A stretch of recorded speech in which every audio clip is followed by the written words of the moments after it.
Okay, ladies and gentlemen, quick update for the G with the LS swap.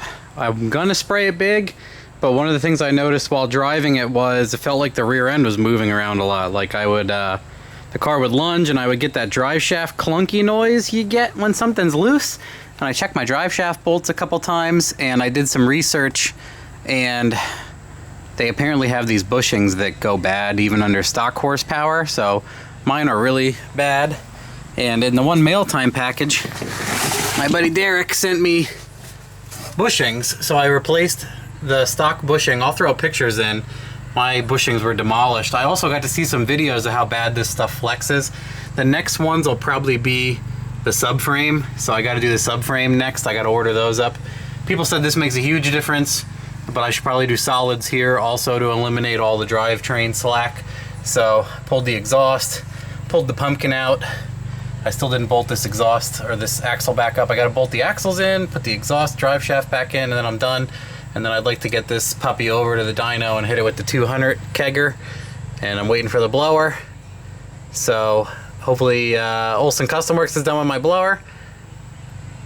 I'm starting to get impatient. It's not his fault. I should have sent it out way earlier, figuring I'd want to have it in by now, but it's a good pace. So got to get the big shot of nitrous on, plenty of time to do the blower stuff. I bought a fuel rails for the LSA blower. There's specific rails, and man, they're expensive. They're $330 for the stock rails. So I got those on the way. And the only other stuff I need is a heat exchanger for the front end. Some sort of heat exchanger, which there's tons of options for that.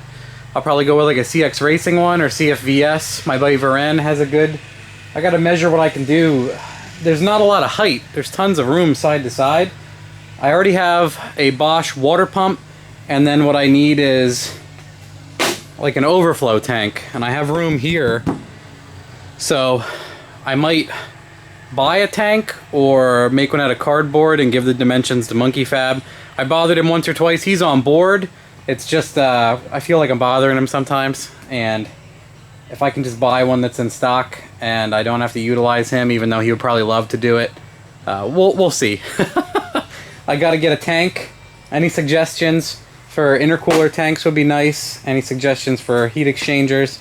It's not my first blower, but I've always bought a kit. Like I bought a MagnaCharger kit for my G8, and I used the kit, pump, exchanger, everything else. So as far as aftermarket stuff, I don't necessarily want a giant tank that I can put ice in, but it would be cool to ice the blower every now and then to see the big difference if icing it makes a ton of power. So it is or it isn't a requirement, but it would be nice to have like a way to fill it so then it can go into the pump and everything else. And just, I know my MagnaCharger one, it was like a little Coke can with a lid on it just so you could fill it. It wasn't anything huge, didn't matter. But a lot of people say the amount of water you can put in the system, the better, you know, the heat won't rise as much and it won't stay hot as long, kind of thing. So we'll figure out what I got to do with that. Almost all the parts are here, so I got to bolt the rest of this diff together and spray the house down for everybody to enjoy.